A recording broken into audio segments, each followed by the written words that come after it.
आप जैसा सोचेंगे वैसे ही बन जाएंगे, वैसे ही आपको गुण प्राप्त होंगे।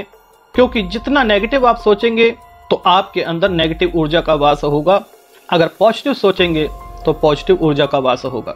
आप इस संसार में कुछ भी बनना चाहते हैं वह आप स्वयं बनेंगे, कोई दूसरा नहीं।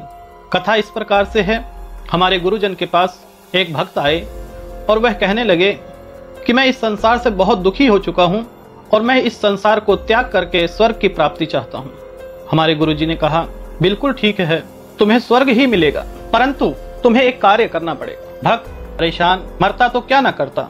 उस भक्त ने कहा जो भी आप कहेंगे मैं सब कार्य करूंगा। गुरुजी ने कहा कि ये जो सामने कुटिया है, इस कुटिया में तुम्हें 3 दिन तक भूखे प्यासे रहना है और मैं एक मंत्र दूंगा, उसी को जपना है। भक्त ने कहा ठीक है।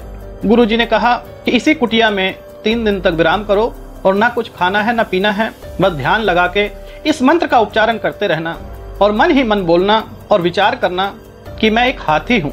अब 3 दिन तक वह अपने दिमाग में डालता रहा, मैं एक हाथी हूँ, मैं एक हाथी हूँ, और सारे विचारों को उसने त्याग कर दिया। 3 दिन पश्चात वह देखता है कि मेरा आकार बड़ा हो रहा है, मेरी सूंड जम गई है, भूख उसे बहुत ज्यादा लग रही थी, एक नींद की अवस्था, 3 दिन से सोया नहीं।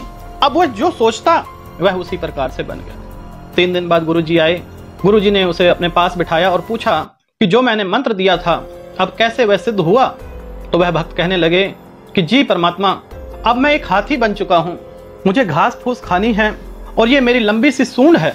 गुरुजी ने ध्यान से देखा, ना तो सूंड थी ना कुछ।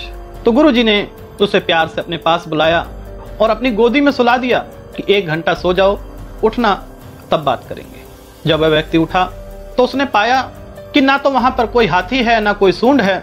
तब गुरुजी ने उससे पूछा कि तुम्हारे सभी प्रश्नों का उत्तर तुम्हारे पास ही है। आप जो बनना चाहते हैं वह आपके दिमाग में विचार होते हैं और वही विचार आपको शक्ति देते हैं और उन्हीं विचारों से आपका जीवन चलता है।